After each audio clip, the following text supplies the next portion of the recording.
Muy buenos días para todos. Vamos a dar inicio a la comparecencia del día de hoy, agradeciendo a la señora Raquel Cuevas. La señora Raquel Cuevas es exfuncionaria. Bueno, yo soy funcionaria de la Secretaría de Prevención del Lavado de Dinero y Bienes. Estoy en calidad de comisionada a otra institución. Gracias. Voy a hacerle mención del artículo 195 de la Constitución Nacional y de la Ley 137/93, que reglamenta el 195.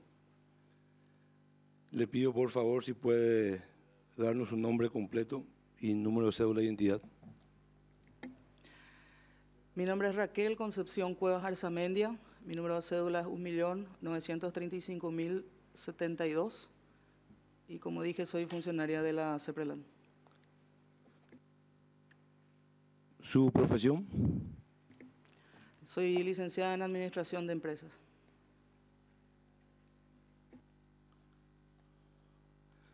Diga qué funciones desempeñó durante los años que estuvo activamente en la CEPRELAT. Yo ingresé a la CEPRELAT en el año 2007. Desempeñé las tareas de directora de UOC y finalmente directora general de Administración y Finanzas. En enero del 2015 pasé a formar parte de la Dirección de Análisis Financiero en calidad de directora general hasta el 27 de agosto del 2018. Entre noviembre y diciembre del año 2015 tenía el cargo de directora general de Análisis Financiero. Diga quién era su superior inmediato. Mi superior inmediato es el ministro, en ese entonces el licenciado Óscar Boidanich Ferreira. ¿Y los funcionarios que tenía a su cargo bajo esa dirección? Los nombro a todos porque realmente la memoria me falla. No, los cargos. Tenía a mi cargo 3 jefes de departamento, un jefe de departamento de análisis y procesamiento de datos, un jefe del departamento de análisis estratégico y el otro que era de administración de documentaciones y registro. Según el manual de funciones de la CEPRELAT, ¿cuáles eran las funciones de la dependencia a su cargo en cuanto a los reportes de operaciones sospechosas remitidos por los sujetos obligados? De acuerdo al manual de funciones, la Dirección General de Análisis Financiero recepciona el reporte de operación sospechosa a través de un aplicativo. No sé si puedo ampliar un poquito para un mejor entendimiento. El reporte de operación sospechosa se recibía en formato físico hasta agosto del 2010.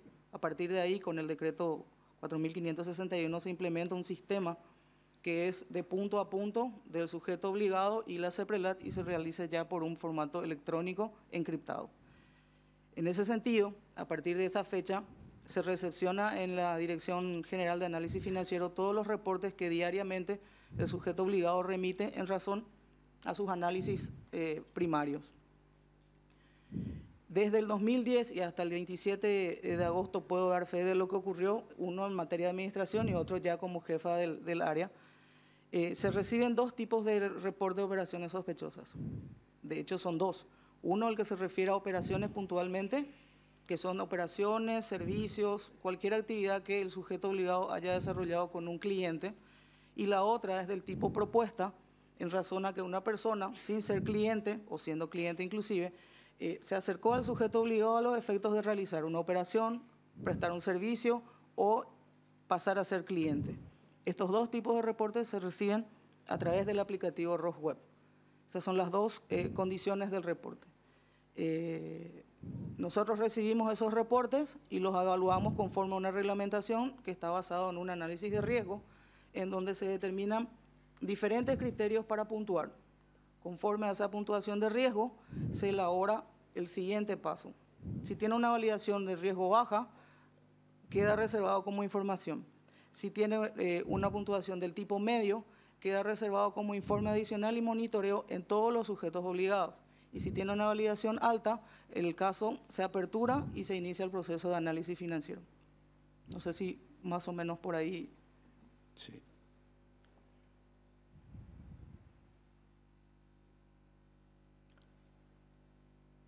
Entonces, dentro de su dirección, usted era la responsable, o sea, de recibir todos los reportes de operaciones sospechosas. Sí. Sí, sí, claro. ¿Qué tal, señora? Buenos días. La operatividad, en el caso particular de la razón de la conformación de esta comisión, en el caso Messer, ¿desde qué momento empezaron a recibir informes relativos a las operaciones que realizaban las empresas o el señor Messer, relacionadas a él o el señor Messer en particular? En relación al caso puntual del señor Messer, me gustaría, así como en el punto anterior, hacer como una cronología, de manera que los hechos vayan siendo concatenados de acuerdo a lo que yo pude observar en el momento que yo estuve. El señor Darío Messer ingresó a la base de datos de la CEPRELAT a través de un reporte del tipo propuesta. Como les mencionaba, es uno de los tipos de reportes recibidos. Propuesta, nuevamente repitiendo, es el informe general. Es un informe en donde no ocurrió una operación. De hecho, no hubo una transferencia de dinero, no se hizo una prestación de servicio, no formó parte de ninguna actividad del sujeto obligado. En ese sentido, el señor Darío Messer, en el año... Discúlpeme, antes de pasar. Cuando habla de reporte tipo propuesta, sí. ¿Estamos hablando de qué año? Del 2012, y por eso pedí que me permitan hacer la cronología para poder... 2012. 2012. Eso es ese ROS propuesta, para que se pueda entender. Con respecto al año 2012, sí. ¿Ocurre en todos los casos de que una persona realiza algún tipo de operaciones con el banco, ya no siendo cliente, o es algo que se reporta cuando existe algún tipo de causal o algún motivo por el cual el banco tenga que remitir ese informe? Pregunto. El ROS del tipo propuesta es la tentativa que forma parte de la 1015 y las recomendaciones internacionales. Es decir, Raquel Cuevas se va ante un sujeto obligado y quiera utilizar sus servicios, cualquiera sea la actividad del sujeto obligado. Al momento de que el sujeto obligado me requiere documentación a mí para poder tramitar mi pedido, yo manifiesto que no tengo el documento, puede ser una opción, me niego a dar la documentación, contesto con evasivas o simplemente me retiro antes de dar una opinión sin haber efectuado. Entonces, de acuerdo a la reglamentación que en el 2012, creo que es la 172 de la CEPRELAT, el sujeto obligado tiene una responsabilidad de remitir a la CEPRELAT de que Raquel Cuevas se apersonó ante su institución, quiso hacer un tipo de operación y resultó con estas características. A los efectos del técnico en prevención que tiene que tener el sujeto obligado, le pareció sospechoso y en razón a eso remitió un reporte. No hubo operación por las probables conversaciones que se dieron o la falta de documentación que se arrojó o no fue suficiente. En el caso puntual del 2012, un banco de plaza remitió un reporte de operación sospechosa a la CEPRELAT en donde manifestaba que el señor Darío Messer se había personado ante esa institución a los efectos de utilizar uno de sus servicios. No recuerdo precisamente si fue aperturar una cuenta, hacer algún tipo de transferencia no cliente, si quiso utilizar un servicio de esa entidad financiera de plaza. La unidad de cumplimiento de ese sujeto obligado hizo una verificación de la persona y encontró que efectivamente tenía procesos abiertos en el Brasil relacionados a probablemente el lavado de dinero. La unidad de cumplimiento de ese sujeto obligado envió el reporte a la CEPRELAT y la CEPRELAT lo recibió y lo validó. 2012 se recibió un reporte. ¿Nos puede decir cuál fue la entidad bancaria del momento? Sí, de hecho que sí. No, para que usted esté tranquila, le voy a mencionar la ley por el cual el secreto bancario, o sea, la comisión está exenta del famoso secreto bancario. ¿El número de ley del... No, conozco la ley. Okay. Es, si mal no recuerdo, el Banco Sudamericana. O sea, en el Sudamericana. para entender.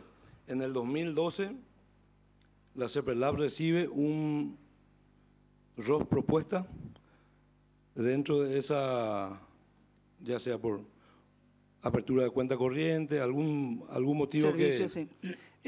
ese motivo específico está en el ROS. Sí. O sea, eso se encuentra, digamos, hoy en la CEPRELAB. Si la comisión quiere tener acceso al motivo por el cual se generó ese ROS en el 2012, esa información está. Tendría que estar inclusive en el archivo correspondiente al legajo del caso Messer. Usted mencionó que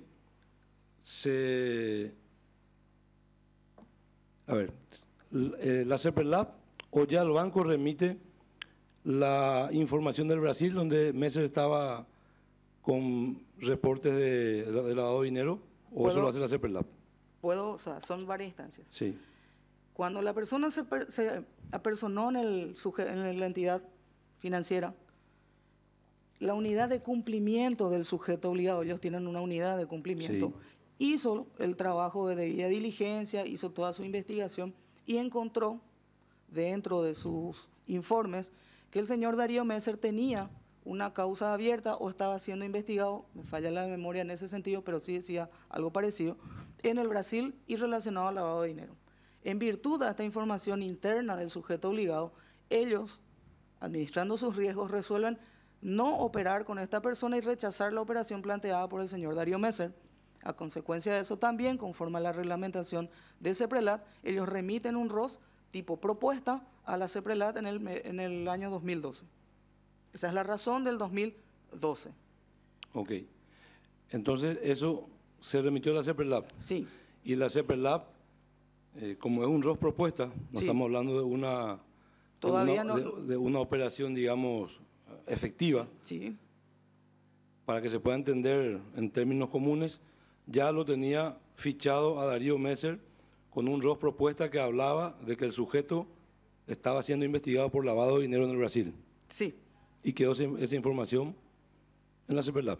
Quedó en el ROS del Banco Sudameris como información adicional, entendiendo que el ROS propuesta no es una operación realizada en el mercado paraguayo, en el sistema financiero paraguayo. A los efectos de la reglamentación, el sujeto obligado, conforme a la administración de riesgo, había optado por no trabajar, entendiendo que después, como no hubo ningún otro reporte, Darío Messer no aperturó ningún tipo de cuenta en Paraguay. Pero la entidad de control de lavado de dinero guardó esa información como tiene que ser, como cualquier otra información. Sí. O sea, para fines del 2012, para que se pueda entender, la CEPRELAB tenía una información guardada donde decía, este señor Darío Messer fue al Banco Sudamérica, abrió una cuenta, finalmente no le abrieron la cuenta y este señor está investigado en el Brasil por lavado de dinero.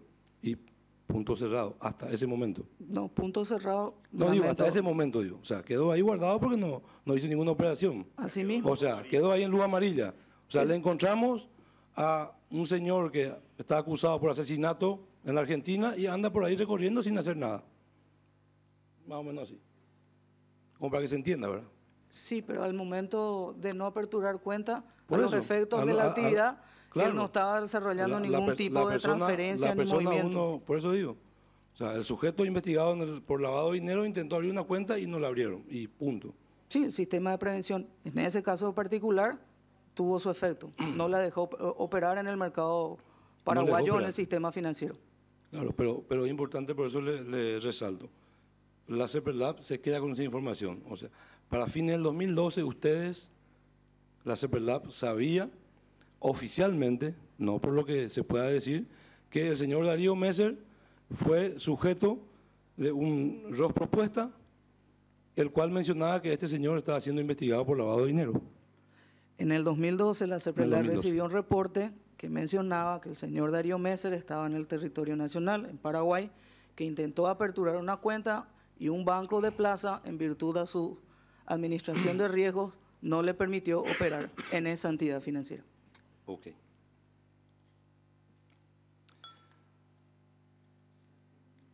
Diga si informó al ministro secretario ejecutivo sobre ese punto en particular. El señor Darío Messer del ROS 2012. Del ROS 2012. No sabría decirle, yo no estaba en esa área en ese periodo, yo estuve desde el 2015. Si me permite continuar, porque sí, claro. veníamos haciendo el trazado cronológico. Claro, estamos hablando del año 2012. Sí. Saber si el ministro secretario de la CEPRELAP tuvo conocimiento de ese ROS propuesta o fue algo interno administrativo que quedó dentro de un andamiaje de la CEPRELAP. Lo que pasa es que yo no puedo saber lo que ocurrió en la dirección de análisis en el 2012. Por eso me gustaría... Eso hay que anotarme. No, entonces, llega el reporte, se valida conforme a la matriz de riesgo que se tiene, no hubo operación, no hubo movimiento de capital, no hubo ninguna prestación de servicio, forma parte de la información que tiene a la vista cualquier analista de la CEPRELAP que está llevando adelante un caso. Ese ROS en particular le tenía al señor Darío Messer como persona principal del reporte. El reporte tiene varias partes o etapas. En la primera parte, el sujeto obligado debe definir quién es, o sea, una entidad financiera, casa de cambio, quién es su oficial de cumplimiento. La segunda parte, qué tipo de propuesta de ROS es, si es el tipo de propuesta, si es el tipo de operación. La tercera parte habla sobre la descripción de la operación reportada, en el sentido de explicar qué fue lo que ocurrió y que llamó la atención del sujeto obligado y por eso le está haciendo un reporte. La cuarta parte, que es la parte más importante después de la descriptiva, es la persona principal objeto del reporte. Es decir, si estamos hablando de una entidad financiera, el titular de la cuenta. Si estamos hablando de una casa de cambio, quién hizo efectivamente el cambio de divisas, y en esa parte, número 4, va la persona principal. En la etapa número 5 del reporte, tenemos a las personas que están relacionadas a la persona principal.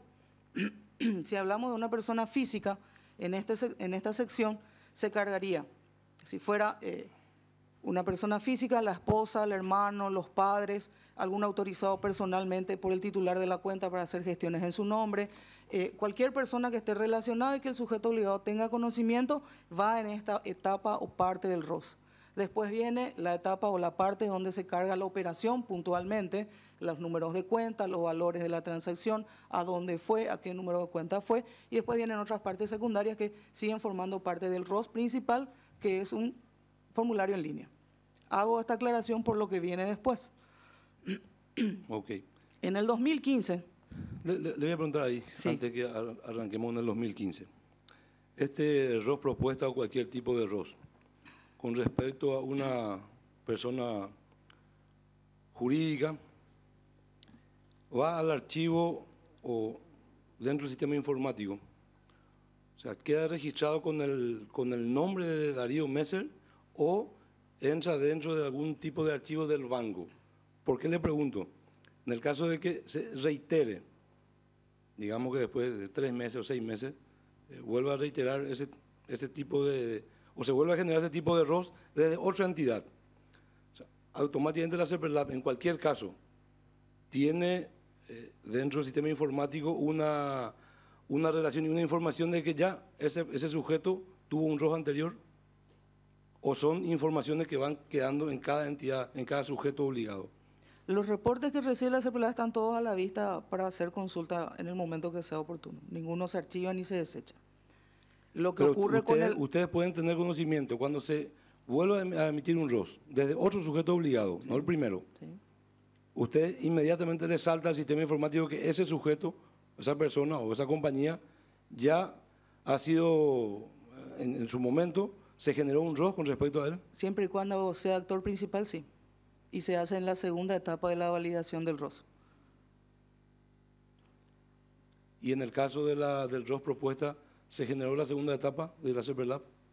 En el caso del ROS propuesta tenía una persona principal, era el señor Darío Messer. En el caso del ROS del 2012, la persona principal de la operativa, que no era operativa, sino de la propuesta, era el señor Darío Messer. Está y forma parte del monitoreo que se tendría que hacer en cualquier circunstancia cuando un reporte tiene una validación media. ¿Entró dentro de lo que es categoría media? Entró dentro de la categoría media por no tener una operación efectivamente, claro, de dinero. Entonces ese señor era sujeto de Si me vuelvo a... De monitoreo. De monitoreo permanente. Sí. 2015. 2015. Dentro de lo que hace al ROS del 2015, entramos a lo que todos conocen como los ROS del Banco Nacional de Fomento. Perdón. Y no es lo mismo decir enero del 2015 que decir diciembre del 2015. El reporte del Banco Nacional de Fomento es de diciembre del 2015, por un lado. Por el otro lado, entre el 4 y el 5 de diciembre, el Banco Nacional de Fomento remitió un reporte de operación sospechosa ya del tipo propuesta. Dentro del reporte de operación sospechosa, en la etapa correspondiente a la descriptiva, el Banco Nacional de Fomento, a través de su unidad de cumplimiento, detalla que la persona objeto del reporte se dedica a la actividad ganadera. La persona objeto del reporte tiene su sede en Alto Paraná, tiene cuenta con ello hace mucho tiempo y su comportamiento ha sido siempre dentro de lo que se le ha solicitado. De las transacciones que realizó con el Banco Nacional de Fomento, siempre ofreció el respaldo documental de los montos que manejaba. Que la persona en particular ha sido visitada por el encargado de cumplimiento o por las personas que había designado el Banco Nacional a los efectos de verificar la sede, tenía verificada la sede, el lugar donde prestaba los servicios de ganadería, efectivamente se había presentado hasta ahí. La persona que fue a visitar encontró absolutamente todo en orden en relación a la empresa Chay S.A., la empresa ganadera, que fija también una oficina administrativa en un edificio que no recuerdo el nombre. En el caso particular, el reporte era remitido por un valor de $4.900.000 en razón a que la actividad de la empresa Chay S.A. no corresponde al rubro en el que quiere invertir, que es bolsa de valores y compra de acciones en general, en la parte descriptiva. En la parte correspondiente al actor principal, el Banco Nacional de Fomento reporta que es la empresa Chay S.A., con RUC número tanto, de dirección física tanto, sede en tal parte de Alto Paraná, dirección de correo electrónico, número de teléfono y algún dato más relacionado a la empresa Chay S.A. Con relación a las personas relacionadas, no tiene información. Con relación a la operatoria, efectivamente, manifiesta que hizo una transferencia a través de otro banco a la Casa de Bolsas Puente S.A. por un valor de $4.900.000. En el resto de la información no recuerdo, pero era así tal cual. Con relación a la otra... Eso fue el reporte inicial. Sí, ese es el reporte inicial del Banco Nacional de Fomento. Nosotros tenemos información de que la CEPRELAB requirió una ampliación del reporte inicial al Banco de Fomento. El Banco Nacional de Fomento en el 2015 remitió otro ROS, Matrix Realty, pero no ningún adicional. Emitió dos reportes, son dos empresas diferentes. La primera es Chay S.A., la empresa ganadera, con la descriptiva que ya le mencioné, con el actor principal Chay S.A., sin actores relacionados, con la operativa propia de la transferencia que le mencioné y los otros datos que forman parte del ROS, pero que no menciona en ningún momento al señor Darío Messer, a su señora o cualquier otra persona. ¿De diciembre de 2015? Diciembre del 2015. Matrix tiene la misma característica que tenía la empresa Chay. Hablaba de que también se comportó en forma correcta al tiempo que estuvo como cliente y que se reportaba porque también salía fuera del perfil económico de la empresa que ellos le tienen registrado como cliente. Dentro de la parte que está relacionada al actor principal del reporte, figura de vuelta la empresa Matrix Realty S.A., los datos de la empresa. Dentro de lo que vendrían a ser las personas relacionadas, el ROS no trae información y ya vuelve a colocar la operativa que se realizó a través del Banco Nacional de Fomento. ¿Qué significa el ROS no trae información? Cuando hablamos de los ROS, hablamos de las etapas como le mencioné, y el actor principal es la persona física o jurídica que efectivamente realiza la operación, presta el servicio o lo que hubiera sido objeto del sujeto obligado como prestación. Cuando hablamos de lo que es el relacionado en una empresa, en una persona física, hablamos de sus niveles de consanguinidad, de afinidad, personas que estén relacionadas a esa persona. En el caso de los PEPs ocurre eso. En el caso de las personas jurídicas, La empresa es el actor principal, es la empresa la que como personería jurídica realiza la operación. En la parte de las personas relacionadas deben estar detallados los accionistas, los apoderados, los gestores autorizados ante esa entidad financiera, cualquier otra persona que tenga vínculo y esté relacionado al sujeto principal con el sujeto que le está realizando el reporte. En este sentido, ambos reportes venían en blanco. Entonces, volviendo a la matriz para validar el grado de importancia, volvemos a tener la misma situación. Efectivamente, se realizó una operación. Chai S.A. no registra ningún otro ROS. Chai S.A. o Matrix no registra ninguna prensa negativa. Chai S.A. no tiene ROS anterior. ¿No registra qué dijo? ¿Ninguna? Prensa negativa le decimos cuando tiene alguna denuncia que está siendo publicitada por algún medio periodístico, sea nacional o internacional. Nosotros le denominamos prensa negativa. En el año 2015. En el año 2015. Estamos hablando de Chai S.A. y Matrix S.A. ¿Sí? Sí. Senador. Para los efectos de constatar en el acta, los accionistas en el 2015 de Matrix S.A. y de Chai S.A., ¿quiénes eran? Por lo que supimos después, Ujú. lo que supimos después sí que eran el señor Darío Messer y otras personas más. ¿Y qué hizo la CEPRELAT ante los vacíos en el informe presentado en los ROS presentados? Realmente la CEPRELAT, cuando se trata de entidades financieras, lo que hace es un informe técnico y le remite al supervisor del sujeto obligado. Ujú.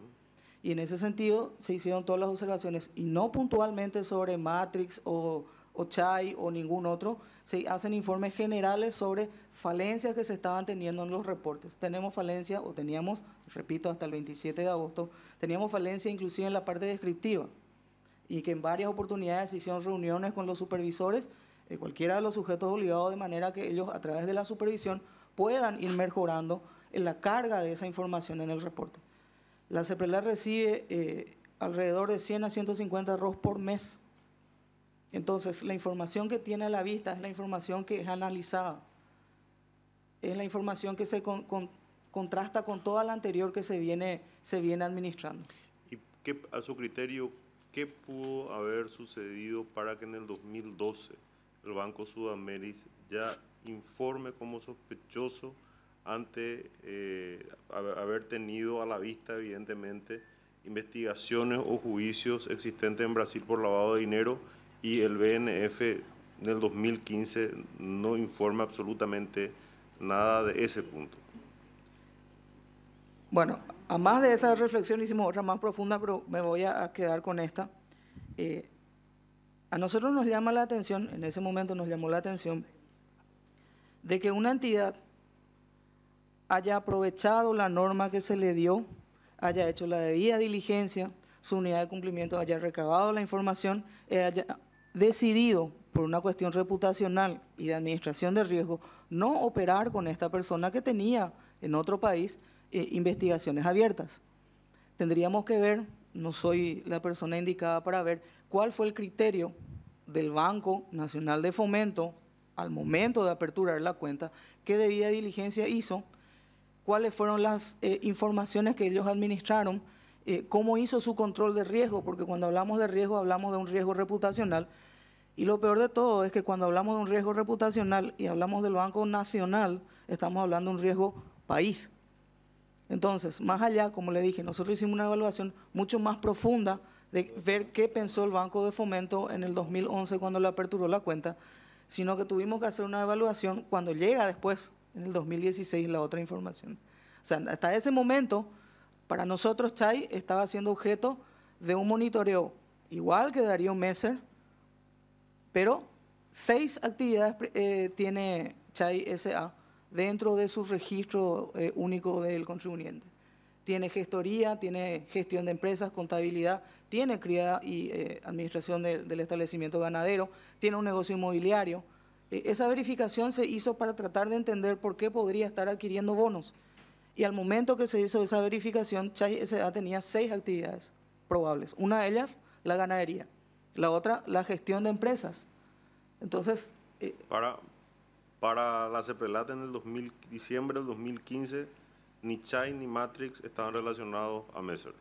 De acuerdo a la información. En base a los informes. En base a la información que remite el sujeto obligado, porque es el sujeto obligado el que tiene la información de su cliente.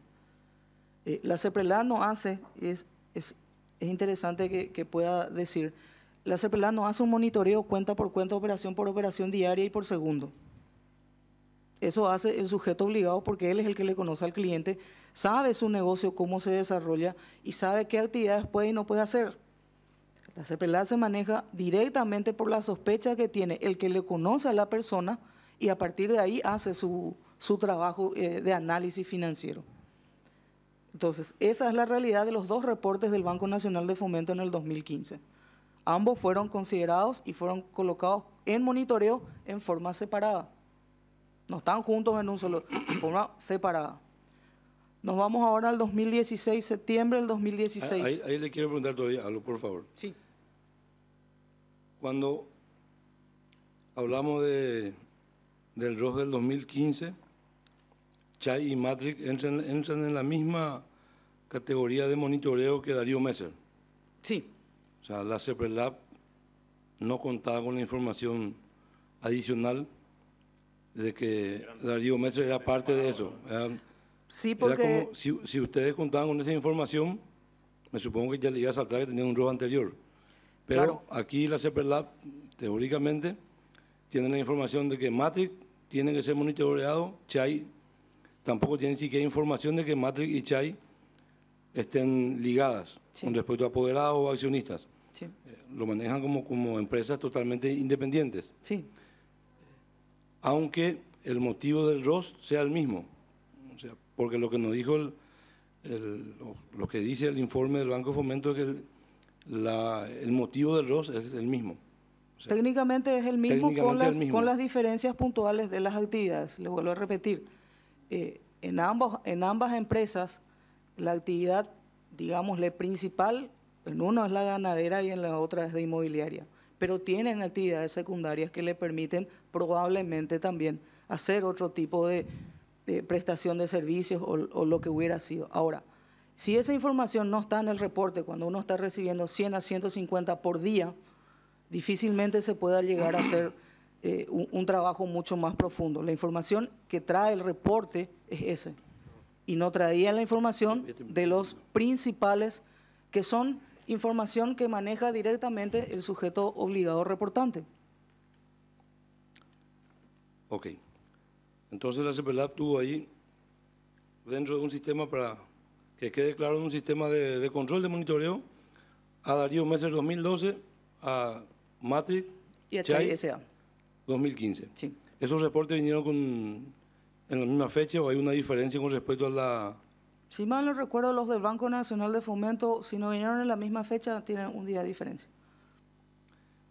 Con respecto a la información de que hay un pedido de ampliación de información de los ROS, eso ustedes no tienen esa información. No recuerdo, por lo menos, que yo haya solicitado, pero no recuerdo. Pero si entendido tengo que no se le hizo ningún requerimiento ni por sistema ni por ningún otro medio físico. Nosotros no le solicitamos ninguna otra información. ¿Y el Banco de Fomento tampoco remitió? No. ¿Por motus propios tampoco remitió? No. Usted mencionó que su supervisor estuvo enterado o le comunicó al supervisor esta información. No, yo no tengo supervisor. El que tiene el supervisor es el sujeto obligado. Y en particular sobre este tema nosotros no le notificamos. Hicimos un informe técnico sobre la calidad de los reportes de operaciones sospechosas que nosotros recibimos diariamente y solicitamos que ellos, en su calidad de supervisor, verifiquen esas condiciones de remisión de ROS en los momentos en que hacen las supervisiones. Los bancos... ¿Estamos hablando de quién ahí cuando hablamos de supervisor? Superintendencia de Bancos del Banco Central del Paraguay. Para que se pueda entender, ya que no somos técnicos. No, por favor. Como usted. Usted hace un informe con respecto a los ROS, pero para ir puntualmente al caso de Chay y de Matrix. Usted hace un informe con respecto a eso que elevan a Superintendencia del Banco Central. No, nosotros no hicimos en particular sobre Chay y sobre Matrix S.A. ningún informe técnico con relación al contenido del reporte. Lo que nosotros hacemos en general es remitir al supervisor una cantidad determinada de observaciones a la forma en que se completan los reportes, y ese informe se remite al supervisor para que ellos, dentro del calendario o plan de supervisión que tienen, vayan a las entidades y corrijan esos puntos si consideran oportuno. Porque una cosa es que nosotros consideremos que debe ser completado el reporte de una forma determinada, y otra cosa que el supervisor considere que eso no es necesario. De hecho, hay diferencias muy puntuales en relación a lo que CEPRELAT cree y lo que la superintendencia también cree. Sí. O sea, hay diferencias. Yo entiendo esa parte. Lo que quiero tener claro es que si la superintendencia de bancos y el Banco Central tomó nota de esa información inicial generada del Banco Fomento a la CEPRELAT. Nosotros no le comunicamos a la superintendencia de bancos ningún informe relacionado a la forma en que vino la información en el reporte de operación sospechosa del Banco Nacional de Fomento en relación a las empresas Chay S.A. y Matrix Realty S.A. Vía CEPRELAT, superintendencia no tuvo información. Vía CEPRELAT, con relación a la forma en que se completó el reporte de operación sospechosa, la superintendencia no tomó conocimiento en ese momento. En ese momento. ¿El ministro secretario estuvo enterado de esta situación? ¿Del reporte? Sí. No. No tendría por qué. Se hizo el monitoreo y quedó ahí. La máxima autoridad dentro de la CEPRELAT, la máxima autoridad dentro de CEPRELAT que tuvo, o sea, la autoridad más alta en cargo fue usted. Para recibir reportes, sí, porque caen dentro de la dirección que está en mi cargo. Por eso digo. Dentro del organigrama, la autoridad de mayor rango dentro de la CEPRELAT que tuvo conocimiento y llegó hasta ese techo fue la dirección que usted presidía en ese momento. Sí, al igual que todos los otros reportes. Claro. Jorge. Sí, una pregunta. ¿En qué entonces le informa al ministro con respecto a los reportes? ¿Verdad? Si usted hizo una observación con respecto a la operación sospechosa y quedó depositada, ¿en qué momento es transmitido eso al ministro para que se tomen otras decisiones? El ministro puntualmente recibe la información genérica, como le hablaba, de las observaciones que nosotros encontramos en la forma en que se reciben los reportes. El primer informado es él. En relación a los casos que deben ser considerados en el comité de evaluación de casos de ROS para remitir al Ministerio Público, el informado es él. Con relación a las falencias que tenemos nosotros en razón a las herramientas que tenemos, el informado es él. Nosotros recibimos diariamente, como vuelvo a repetir, en un valor de 100 a 150 reportes por día. Pero entonces la pregunta es, ¿por qué se quedó archivado eso y no fue notificado al ministro? Porque eso es lo que entiendo que usted dijo. Pero el reporte no quedó archivado. El reporte está siendo observado en razón a que venga otra información. Les vuelvo a repetir, la validación que se realiza con relación al reporte que ingresa es con relación a la información que trae el reporte.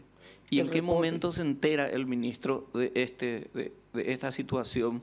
Porque esto indudablemente después tuvo, o sea, ya adelantando un poco, ¿verdad? Estamos hablando de una situación en la cual el Ministerio Público iba a tomar cartas en el asunto en el futuro.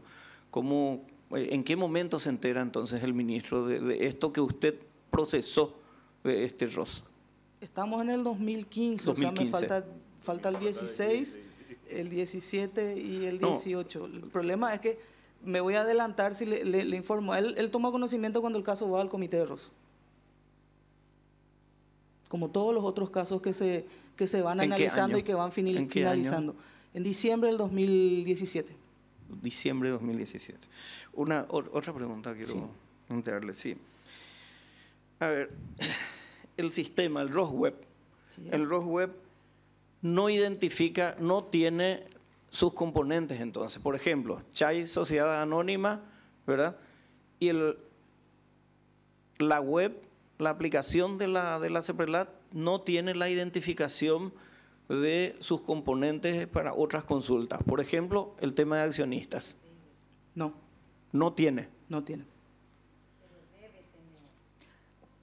O sea, sí, de hecho nosotros...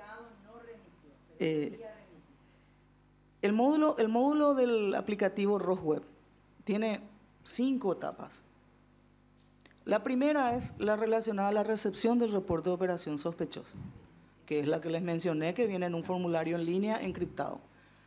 El segundo módulo del ROSWeb es la parte de la administración de la información y el análisis. Y la tercera, que son las 3 principales, la tercera corresponde al envío de la información de los casos a las entidades donde correspondan. El ROSWeb, lamentablemente, no puede nutrirse de la información de las entidades del Estado porque lamentablemente los acuerdos interinstitucionales no son suficientes. La Subsecretaría de Estado de Tributación no va a permitir que el aplicativo ROSWeb ingrese al sistema y saque la información y lo administre. Nos da una contraseña para que nosotros podamos acceder a cierto nivel de información y con esa información cargar en forma manual en una planilla Excel y a partir de ahí realizar un filtrado o las cuestiones que crea el analista que debe hacer. Una pregunta ahora, y después ya... entre el 2012 y el 2015, ¿sí? Sí. Que hablábamos del reporte de operación sospechosa de una entidad bancaria privada, ¿verdad? Sí. A ver, los sujetos obligados tienen todos acceso a los antecedentes, porque la entidad privada tuvo acceso a, es más, en el reporte de CEPRELAT dice efectivamente antecedentes internacionales de investigación sobre el lavado de dinero. Sí. Así dice, en el informe de CEPRELAT del 2012, le estoy diciendo. Sí. La pregunta es la siguiente. ¿El sujeto obligado, Banco Nacional de Fomento, tenía acceso también a esas informaciones con respecto, al igual que la entidad privada que tuvo acceso a la información que le permitió hacer ese reporte de operación sospechosa ya en el 2012? Y no podría decirle porque realmente corresponde al área de cumplimiento del Banco de Fomento saber qué herramientas tiene para poder adquirir esa información. El área de cumplimiento de un sujeto obligado es el que se encarga de recabar la información para poder hacer un análisis. Y la unidad de cumplimiento es la que tiene que, por decir, tener un aplicativo, tener un sistema, adquirir cualquiera de estos paquetes que dan esa información en forma privada y a partir de esa información tomar una decisión a nivel directivo.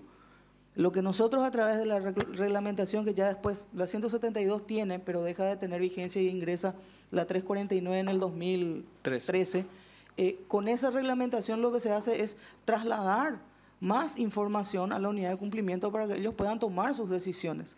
Cuando uno va a remitir un reporte de operación sospechosa a la CEPRELAT, previamente tuvo que poner a consideración de un comité. Para que el comité tenga la fuerza necesaria para poder reportarle a un cliente, digámosle, importante para esa entidad, se pidió que los comités estén integrados por directivos, de manera que no haya forma que no entiendan el riesgo reputacional de mantener un cliente con ciertas características y puedan ser reportados. Entonces, si nosotros nos remitimos al 2011 y tenemos que tomar la otra reglamentación, la 172, tendríamos que remitirnos a un plan de prevención con un manual de prevención que cada sujeto obligado debe tener. En el manual están incluidas las funciones del oficial de cumplimiento, están incluidas las funciones de las unidades de control, están incluidas las recomendaciones para la auditoría externa, inclusive para el supervisor natural. A raíz de estos 4 tipos de control, que fue el análisis que se hizo ya en el 2016, tampoco podemos entender cómo un sujeto obligado del sector privado pudo entender que era un riesgo alto aperturar una cuenta para una persona que tenía procesos de investigación en otro país y otro entendió que era un riesgo que podía correr y le permitió aperturar. Ese es el trazado que nosotros hacemos y lo hacemos en el 2016. Porque en el 2016 sí un banco privado de plaza diferente a los anteriores, en la parte descriptiva No dice mayormente nada. Dice que superó el límite operativo que se le autorizó y que no tenía la documentación. Pero dice que esa empresa, Chay S.A., tiene como accionista al señor Darío Messer. En ese momento, hacía 6 años que el señor Darío Messer estaba operando, gracias a que en el 2011 se le dio una cuenta a través de un banco y empezó a trabajar en esas 2 cuentas. Esa es la reflexión que se hace al 2016. La información que nosotros tenemos en el 2016 se completa con este reporte, en donde las empresas finalmente coinciden con los nombres de los accionistas del que estaba siendo monitoreado desde el 2012, porque a la luz de la información que nosotros tenemos, quiso aperturar, puede que estén trabajando en Paraguay, pero no tiene cuenta. Esa es la realidad. Si nosotros analizamos el ROS del 2012 en el 2016, vamos a entender que quiso aperturar y que funcionó, no le aperturaron la cuenta. No está operando en el sistema financiero porque nadie más le reportó. En el 2015, Chay S.A. está saliendo de su perfil económico y quiere incursionar en la bolsa. Sus actividades declaradas ante la Subsecretaría de Estado habla de que sí, efectivamente tiene una ganadera o la otra empresa es una inmobiliaria, pero también tiene gestoría de empresas, también tienen servicios de contabilidad, también tiene servicios inmobiliarios, o sea, tiene una amplia gama de actividades probables para realizar. Que compre bonos llama la atención, es una actividad que no está relacionada a la ganadería y se puede entender que es una actividad anormal, irregular y debe ser controlada. Pero si los accionistas que nosotros tenemos que recibir por parte del que les reporta no están en el informe, es muy difícil que nosotros podamos hacerlo diariamente con 100, 150 reportes diarios. Señor. Pero en el formulario... Sí, un momentito. Sí, está bien. Sobre el punto de los accionistas. Usted dijo que en la quinta parte del ROS es la parte donde se verifican las personas relacionadas con la principal, que en el caso de personas físicas serían esposos, hermanos, padres, hijos, etcétera. Y en el caso de personas jurídicas serían los accionistas. Sí. Es una obligación del sujeto obligado informar las personas relacionadas a la principal en esa quinta parte. ¿Es una obligación por la ley? Sí, en relación a la reglamentación aplicable, es una obligación completar todos los campos. Algunos son campos obligatorios y otros campos son optativos. Este es obligatorio. Este es optativo, pero hace a la esencia del reporte. No puede ser, vamos a entrar en una particularidad del sistema. Cuando hablamos de los 2 tipos de reporte y el reporte es del tipo propuesta, el sistema no permite diferenciar cuál es cuál. Entonces, a los efectos de que un ROS propuesta pueda ser remitido sin la información que no tiene porque no hizo la operación, se liberaron algunos campos y entre ellos están las personas relacionadas. De lo contrario, no se hubiera podido remitir. Esa es una falencia del sistema que, dicho sea de paso, lo adquirimos gracias a la donación de la Embajada del Gobierno de los Estados Unidos. Entonces, sí es una obligación cargar cuando se tiene esa información. Y entendemos que se tiene esa información porque la persona es jurídica y tiene que tener la lista de los accionistas, las asambleas, cuando cambiaron, cuando hicieron aumento de capital, etcétera, etcétera. ¿Podemos presuponer que el Banco Nacional de Fomento omitió deliberadamente esa información? No sabría decirle, esa parte tendríamos que revisar. Y la CEPRELAD no tiene, en el momento que recibe y ven que no está informada, porque reciben un ROS del propio Banco de Fomento, que le aperturó la cuenta en su momento, y al ver que el campo no está completado, la CEPRELAD no tiene que llamar al sujeto obligado y preguntar por ese campo. Podría ser una alternativa, pero le vuelvo a repetir, es difícil hacer eso con todo. O sea, ese ROS en particular, más allá de la importancia que haya tenido y que sigue teniendo, no es el único que ingresa. Y siempre estamos tratando de validar toda la información que está llegando en el menor tiempo posible porque uno no tiene el tiempo suficiente ni la cantidad de recursos tecnológicos y humanos para hacer y estar al día. O sea, eso se va retrasando. Mientras nosotros tardamos más en la validación de un ROS, muchos otros se van atrasando. Entonces, esa es, sí. Con respecto a los ROS del 2016, ¿cuáles fueron las fechas donde se El ROS del recibieron? 2016 entra en septiembre. Le voy a deber el día exacto porque realmente, pero sé que fue en septiembre. Ingresa un ROS en donde dice que la parte descriptiva, como les mencionaba, decía que tenía insuficiencia documental y exceso de LOA. Son características que están en la reglamentación que hacen a que un sujeto obligado, observadas estas dos cuestiones o más, pueda enviar un reporte.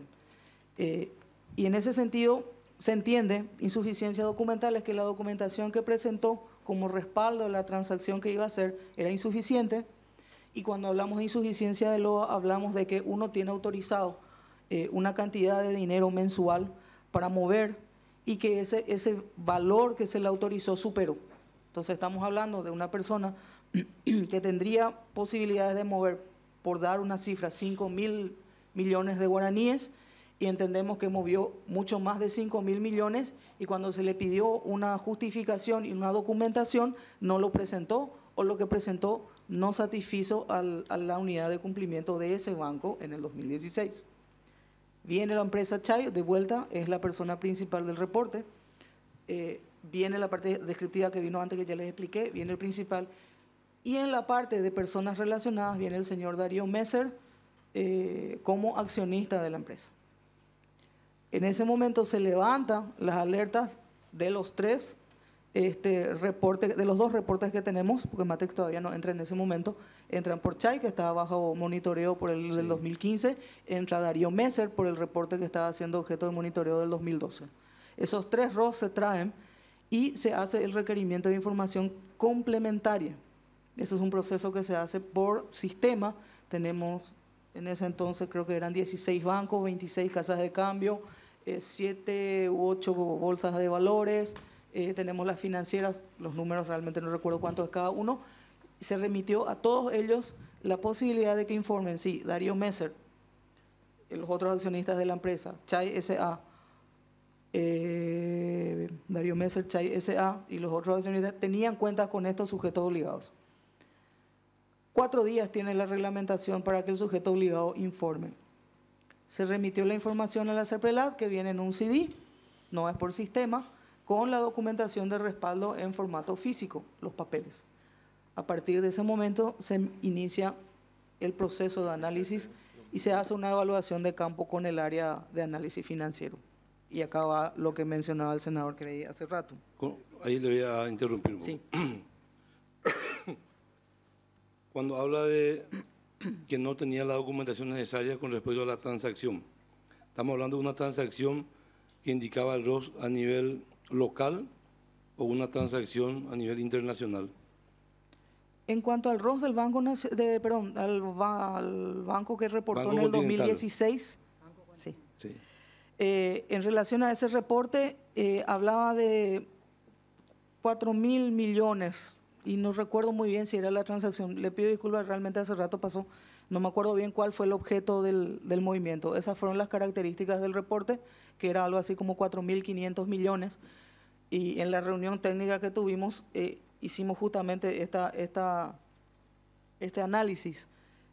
Por el Banco Nacional de Fomento movió 4.900.000 dólares, y por el otro banco movió 4.000 millones y ya le saltaron las alertas.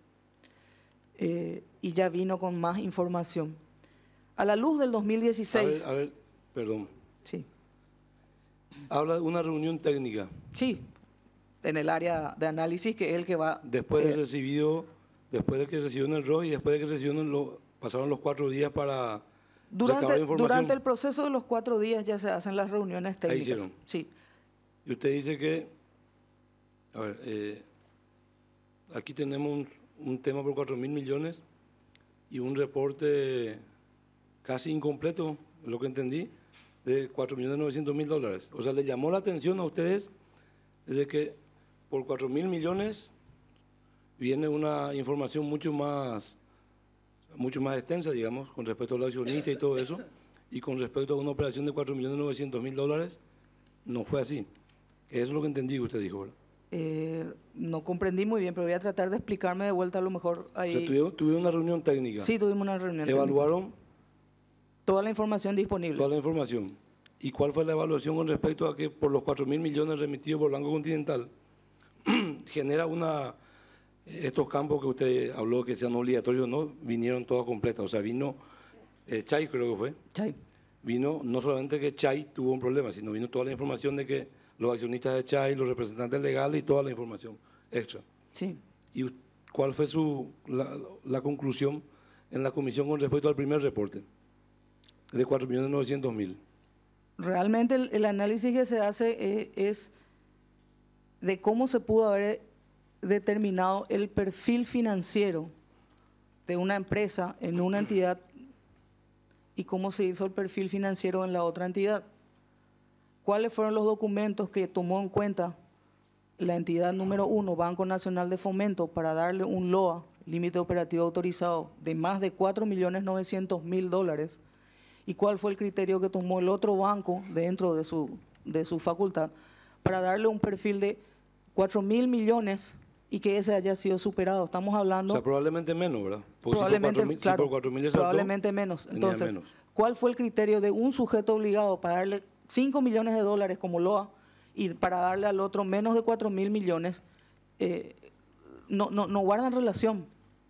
O sea, si es una empresa que mueve una cantidad de $5 millones, técnicamente en la otra entidad podría mover semejante suma y no tendría que llamar la atención. Ahí tenemos una primera incongruencia.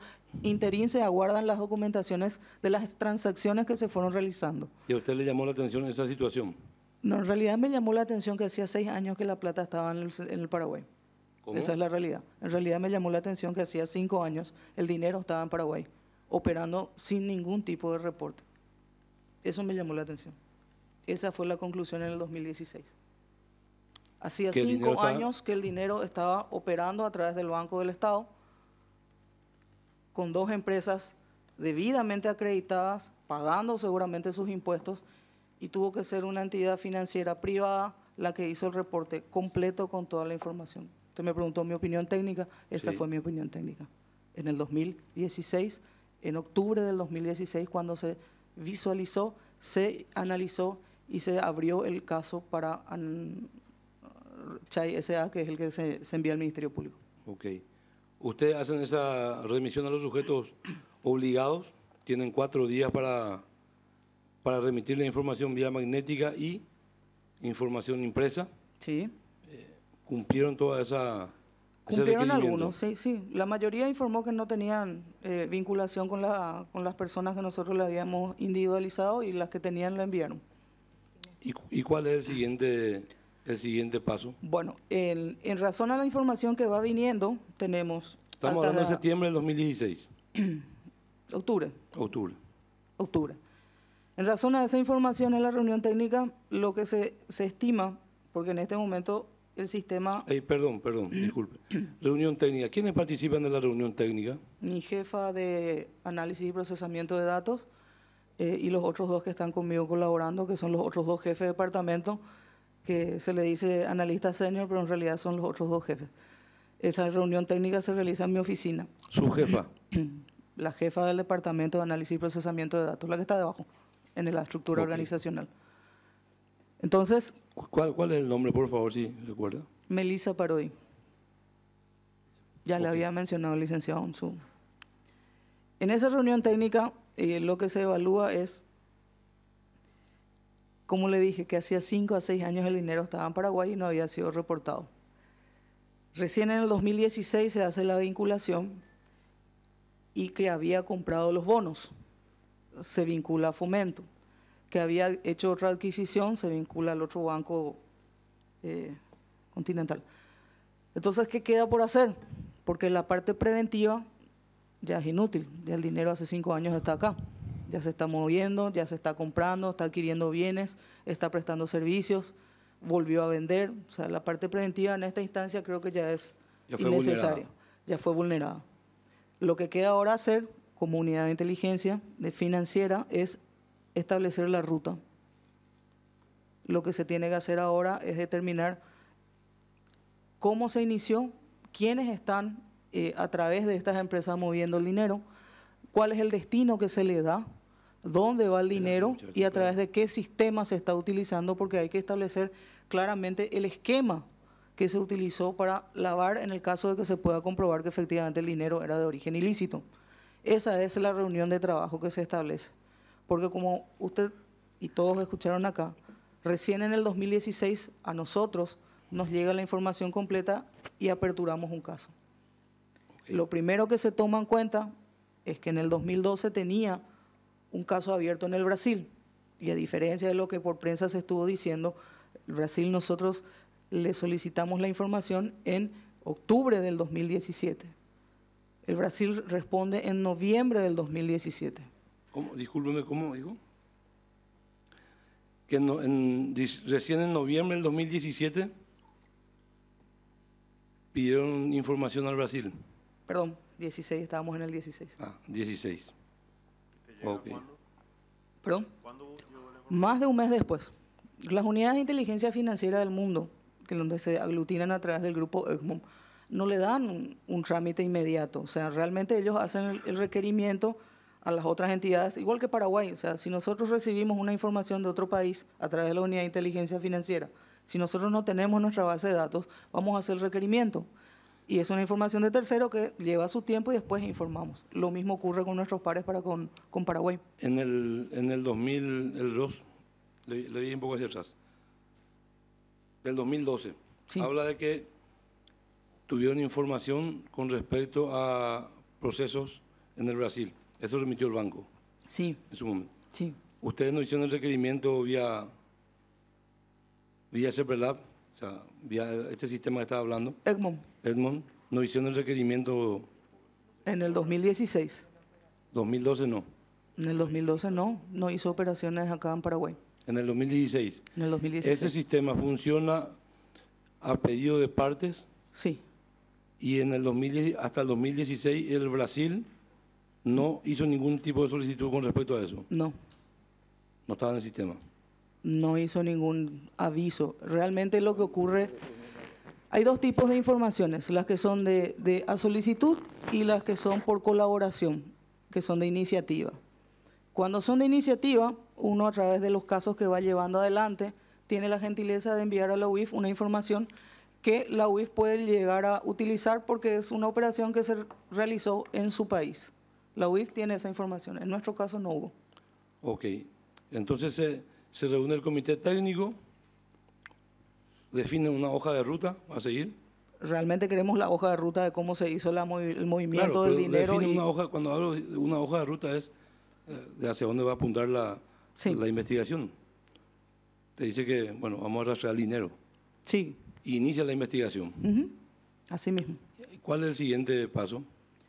Con relación a la información que puede proveer el sujeto obligado con el que operó desde el 2011, se hace todo el proceso de actas de asamblea, con qué documentos aperturó la cuenta, cuáles fueron los movimientos transaccionales que realizó a lo largo de este periodo de tiempo, con qué cuentas internacionales operó, a qué países remitió, en esos países qué cuentas se utilizó, con qué entidad financiera de ese país tiene recepción por una persona física o jurídica, se hace el primer bosquejo.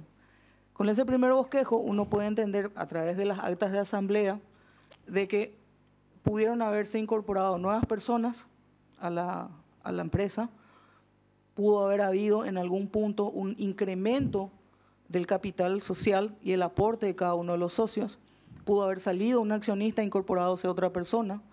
Entonces toda esa validación se hace por la lectura de cada uno de los documentos que se recibió.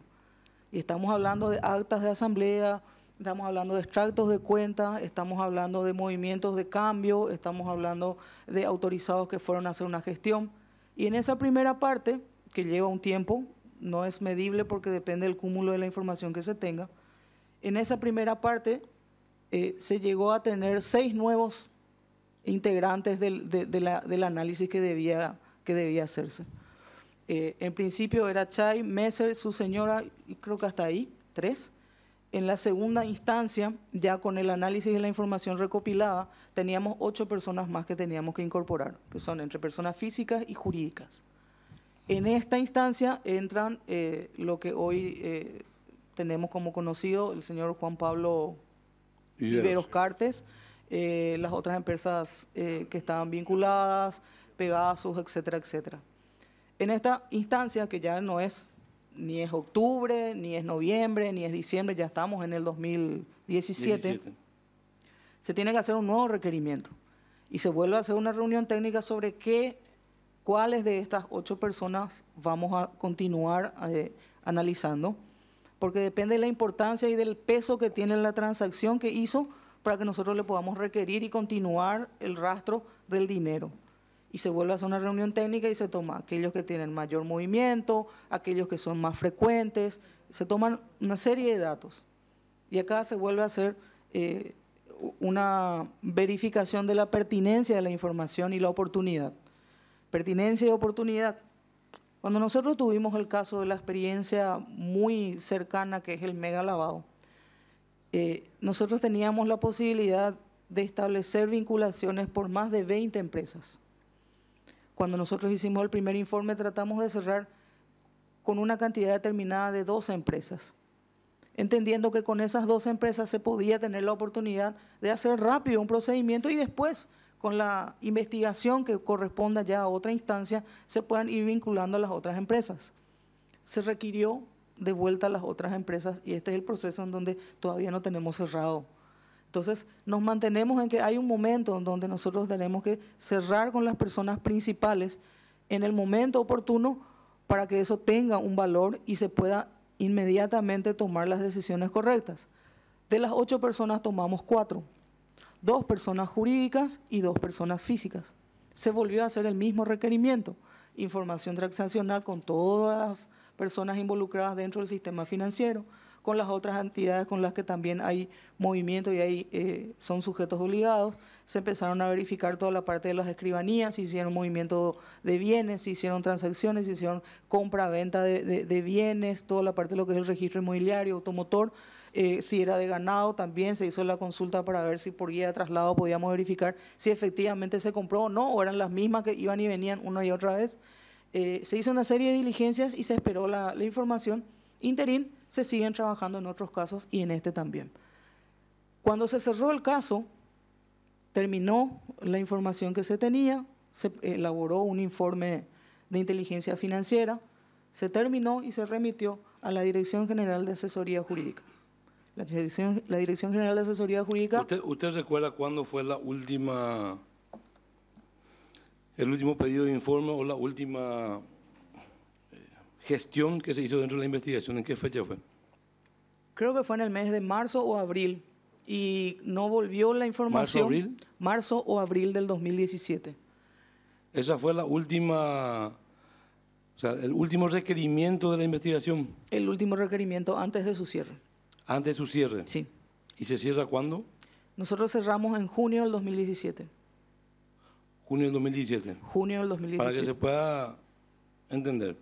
En junio del 2017 ustedes cierran la investigación, la parte técnica. La parte técnica. Envían asesoría jurídica dentro de lo formal. O sea, asesoría jurídica es como para darle forma a toda la información. O sea, la parte de investigación se acabó en junio del 2017. Del 2017. Sí. Se acabó. Sí. Ok. Permíteme una pregunta, sí. Presidente. Volver un poquito atrás. Diputado. Ustedes hacen, cuando les salta la alarma, hacen el requerimiento, dijo, a varios… Tienen que apretarla. Ahí está, a varios sujetos obligados hicieron el requerimiento, dijo casas de cambio, etcétera. Y dijo que la mayoría informó que no conocían ni tenían operaciones registradas y que algunos sí. ¿Quiénes fueron los que informaron que sí tenían relación o cuentas con esta gente? Y realmente me toma de sorpresa porque esa información quedó en la CERVELAT y en la Dirección de Análisis Financiero cuando me retiré en el 2000, o sea, el 27 de agosto. No es una información común y no recuerdo, pero tomemos los principales y ahí es donde la mayoría coincidió y envió su información. No quisiera darle el nombre porque sería irresponsable, no recuerdo cuáles fueron. Ningún a nombre más de los recuerdo. que ya cité a lo largo de ¿Cambio de de esta entrevista. ¿No le suena? Puede ser, sí, puede ser, pero no quiero darle una información porque no recuerdo, sinceramente son muchos casos. Y relacionado con eso, una vez que ustedes determinan las personas y sociedades vinculadas al principal, también requieren sobre ellos. Sí. Viveros Cartes, Ilan Greenspoon, Pegasus, Matrix. Sí. Ahí también, ¿quiénes informan? La misma pregunta. Y tendría que remitirme al legajo, realmente no recuerdo porque un informe de inteligencia financiera, que es lo que realmente ya después nosotros vamos analizando, trae la información compilada en el sentido, y por darle un ejemplo de lo que va a traer. En el caso de la entidad financiera va a traer que transfirió al exterior en tal día o tal meses tanto, y recibió tanto, y se hacen cuadros comparativos de manera a ver qué dinero es el que no está sostenido en una transacción. Por decir, podía tener registro de ser importador, registrado todo con toda la normativa vigente, y solamente en la dirección de aduanas encontramos que había traído un avión. Ese fue todo el movimiento de importación que hizo. Podíamos nosotros ver que tenía registro para hacer las cuestiones inmobiliarias, y resulta ser que a través de los registros y a través de otras informaciones nosotros no encontramos ningún trabajo en ese sentido. Pero todo forma parte de lo que se va leyendo, de la información que se va recopilando a través de los sujetos obligados y de otros que intervienen, y que son las entidades gubernamentales con quienes nosotros trabajamos en relación de cooperación.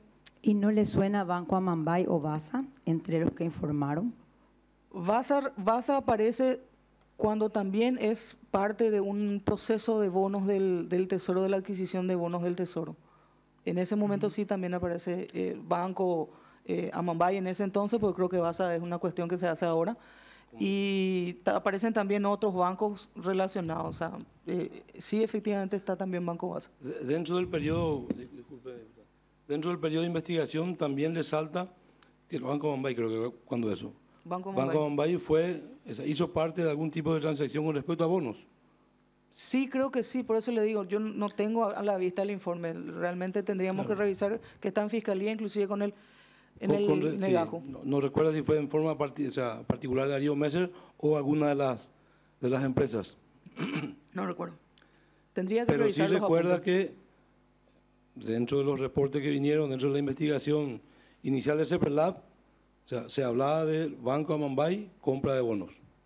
En la parte final y conclusiva del informe, sí, ya aparecen todos con quienes hizo de una u otra manera algún tipo de transacción. No, está Banco Amambay, está de vuelta Banco Nacional de Fomento, está con todo lo que operó y los cambios. Porque usted también habrá escuchado y habrá leído, y tenemos otro tipo de información también donde dicen que el Banco Amambay jamás operó con ningún tipo de operaciones de bonos con respecto a Darío Messer, ni ninguna asociado ni nada parecido. Y tendría que revisar, por eso le digo. Pero usted recuerda que en el informe final se hablaba de Banco Amambay. Se hablaba de Banco Amambay, o sea, le vuelvo a repetir. Cuando se hablaba, perdón, ustedes hacen un informe final no subjetivo. O sea, si mencionan el Banco X, el Banco Amambay, es porque algún tipo de documentación, algo dentro de la investigación, tiene una prueba fehaciente de que ocurrió algún tipo de movimiento, ¿verdad? Si tuvo su operación, está en el informe. Por eso digo, si está en el informe, no es una conclusión sin tener algún tipo de documento que respalde eso. Pasó o cruzó enfrente nomás, no. O sea, algo hizo, tarjeta de crédito como mínimo, algún tipo de relacionamiento directo tuvo que tener con Banco Amambay. Y probablemente sí. Por eso, o sea, yo le digo, nosotros terminamos nuestro informe en junio del 2017. Ahora estamos a diciembre, es mucho tiempo para recordar, son muchos casos. Y el informe está en Fiscalía, o sea, podríamos sin ningún inconveniente, o si me vuelven en algún momento a citar, les traigo el informe. De junio del 2017 a abril 2018. Sí. ¿Qué ocurrió en ese tiempo? ¿Qué ocurrió en ese momento hoy? Nosotros entregamos el informe en junio del 2017 y el informe regresa con dictamen jurídico en noviembre del 2017. ¿Qué significa regresa con dictamen jurídico? Y vuelve para ingresar al comité en noviembre del 2017. ¿Con dictamen jurídico? Con dictamen jurídico por el informe que fue presentado. ¿Y qué dice ese dictamen Entre otras jurídico? cosas, pide que se haga un análisis con relación a las 4 personas que nosotros no habíamos tomado en consideración por la oportunidad y el momento que creímos conveniente hacer. Entonces pide que se complete por los 4 que quedaron pendientes. Pide que se, disculpen, ¿puedo volver a decir? Que se amplíe el informe a las otras personas que no habían sido objeto de análisis en el momento en que nosotros remitimos el informe a Jurídica. ¿Usted fue convocado a Hamburgo y Charoga en ese tiempo? No. A Hamburgo y Charoga no fuimos, a la que le llaman, y hoy creo que está la primera dama ahí, pero para las reuniones que son de este grupo interinstitucional, pero no recuerdo que haya sido en esa fecha. Yo al Hamburgo y Charoga no me fui, salvo para las reuniones de la coordinación de este tema de la evaluación mutua. ¿En el año 2016? No. No. En el 2017 y 18. Para el grupo interinstitucional que se conformó para la evaluación mutua que se tiene que llevar adelante con el Grupo de Acción Financiera Internacional a través del grupo del Gafilat.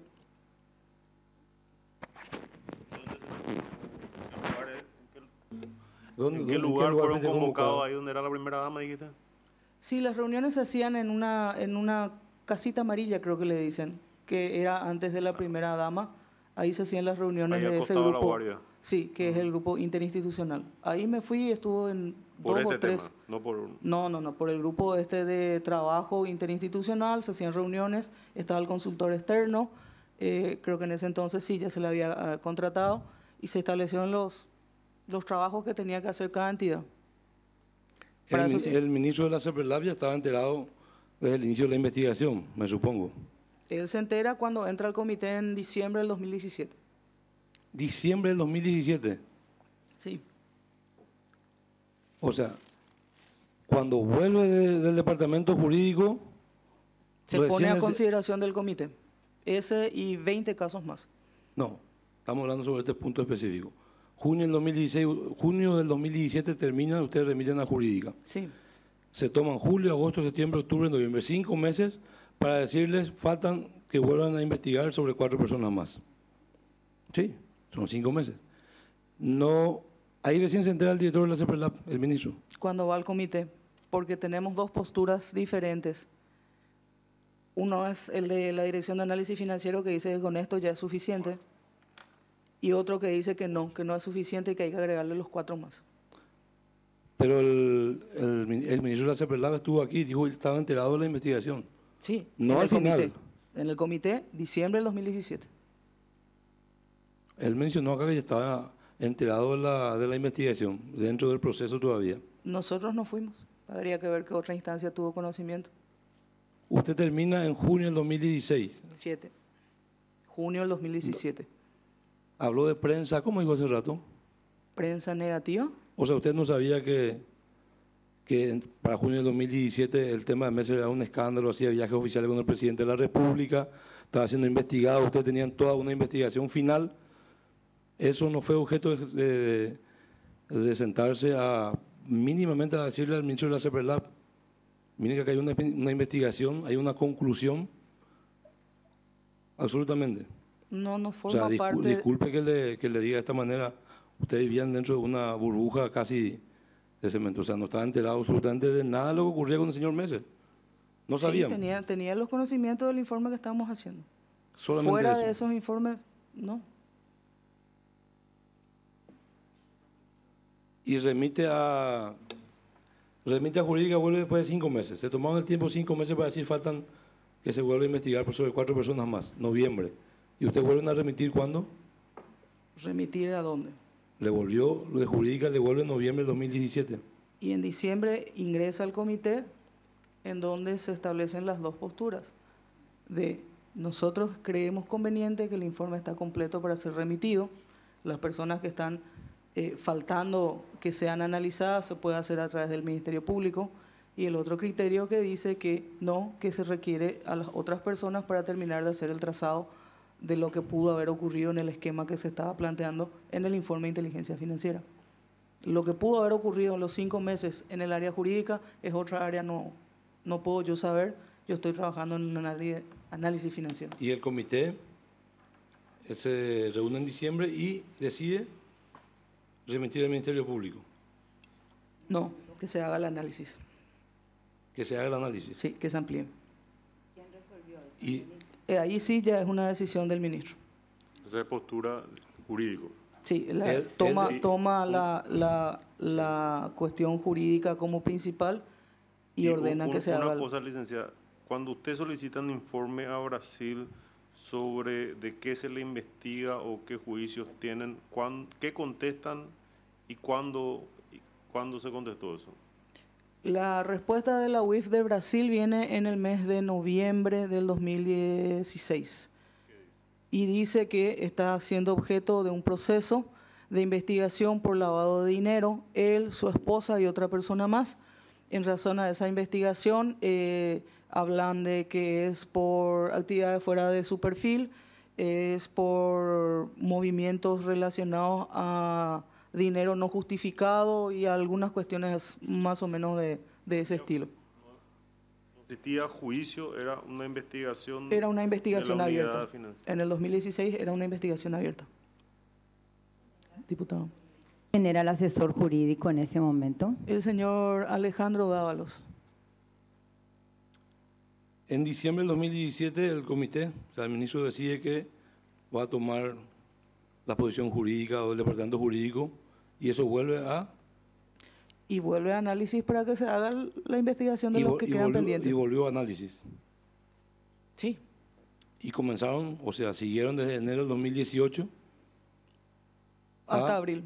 Reabrir sobre esas cuatro personas. Hasta abril, sí. ¿Cómo? Hasta abril. Abril del 2018 se envía el informe. Concluyen el informe con respecto a esas cuatro personas. No, realmente no se concluyó. No hubo oportunidad y se envió antes, ya con la información preliminar de diciembre del ¿Y por qué- 2027. ¿Por qué si había una decisión del comité de investigar a estas personas? El comité fue eliminado en esa misma fecha porque no había tiempo de reunirse. Sale una disposición que elimina el comité y a partir de ese momento se envía el informe que el comité había solicitado se amplíe. Esa fue la medida que se tomó en abril del 2018. El comité de evaluación de casos de ROS resolvió a través del ministro, porque varios integrantes en ese momento ya estaban de vacaciones, que se amplíe el informe. En diciembre. En diciembre. El informe va a la Dirección de Análisis Financiero para que sea ampliado. En abril vuelve el ministro de una serie de eventos personales que tuvo y la primera medida que toma es la derogación de la resolución por la cual conforma un comité, elimina el comité y envía el informe automáticamente, el que había sido validado en el 2017. ¿A dónde envía? Envía al Ministerio Público ¿Elimina el comité? y envía al Ministerio Público el Le informe. dice a ustedes que están en la... O sea, hasta aquí llegó la investigación. No. Lo que hace es enviar sin espera del complemento el informe al Ministerio Por Público. eso, digo, hasta aquí paró la investigación de las cuatro personas. No, el informe continúa y se remite luego en mayo, no recuerdo la fecha, el complemento de lo que hace a Chay. Chay tuvo 3 informes más, 3 complementarios más al principal que fue el que todos vieron. O sea, a ver, en diciembre dice, se vuelve a investigar a 4 personas. Se amplía. Disculpe que no le voy a decir el término técnico exacto. En diciembre se dice se amplía sobre 4 personas más. Sí. Y en abril vio la luz y dijo, hasta aquí, tráigame, continúa la investigación, hasta luego comité, hago desaparecer, firmo y envío. Sí. ¿Es así? Sí. O sea, por eso yo en diciembre toma una posición y en abril toma una posición totalmente diferente. Sí. Es más, desarticula lo que es el comité. Y realmente lo que se tendría que analizar es la oportunidad, vuelvo a repetir, la oportunidad se perdió cuando no se envió el primer informe. No hay nada que decir, se perdió. Claro. En el 2017. La oportunidad se perdió. No, 17 terminó el informe. Se perdió la oportunidad. La ampliación no correspondía probablemente desde un criterio técnico personal. Estamos hablando de un criterio personal. Porque la ampliación, el pedido de ampliación que se hace a estos 4 sujetos, ¿usted no recuerda los nombres de estos 4 sujetos? No, estaba, creo que inclusive, no, voy a decir una cosa Sí, que no no recuerdo. no. Pero los sujetos principales, Ya sobre estaba. los sujetos principales ya estaba. Sí, que son el señor Darío Messer, su señora, la empresa Matrix. O sea, estaba toda la información sobre Darío Messer, y disculpe que le haga de repente este tipo de preguntas, Sí. y el ministro de la CEPRLAB dice, no, aquí falta complementario, quiero que se amplíe la información sobre quién, y sobre la persona que abre la puerta, maneja el vehículo y tiene un cargo administrativo, pero las personas principales, Darío Messer, la señora, entiendo que los administradores ya estaba concluido. Disculpe que haga la comparación. Bueno, realmente no eran los choferes porque eran No, no apoderados. digo, la gente pero, que estaba no lo digo en forma despectiva, lo digo en una manera que el principal o los principales fueron investigados, pero también está el subadministrador, gente de la empresa, que mientras que a esta gente no se le amplíe y no se tenga una información correcta, o sea, estas personas que ya fueron investigadas, una investigación de meses, ¿verdad?, va a quedar todavía parado. O sea, podía variar lo que usted, la ampliación, el resultado de la ampliación, podía hacer variar la investigación inicial. Le iba a agregar más elementos. Agregar. Le iba a agregar más elementos porque son personas que podían haber tenido cuentas, y ahí ya estamos entrando en el terreno de las personas que tenían bienes del señor Messer a nombre propio, y ya estamos hablando de otro tipo. No estamos hablando más de gente dentro del sistema Messer, su señora, Chay, no. Estamos hablando de accionistas también de las mismas empresas. O sea, una empresa tiene varios accionistas, él no era el único. Estaban otros accionistas, estaban otros vínculos económicos que se pudieron haber encontrado a lo largo del análisis.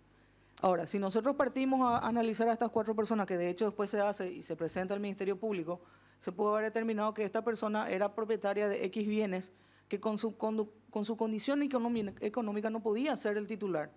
Entonces estamos ante otra figura que podría haber también aportado elementos suficientes a la hora de encontrar todos los bienes del señor Messer. Señora, usted está consciente que hizo un trabajo técnico muy bueno y en junio del 2016, lo que se conoce vulgarmente como cajoneado, el informe del trabajo de usted, ¿es lo que ocurrió?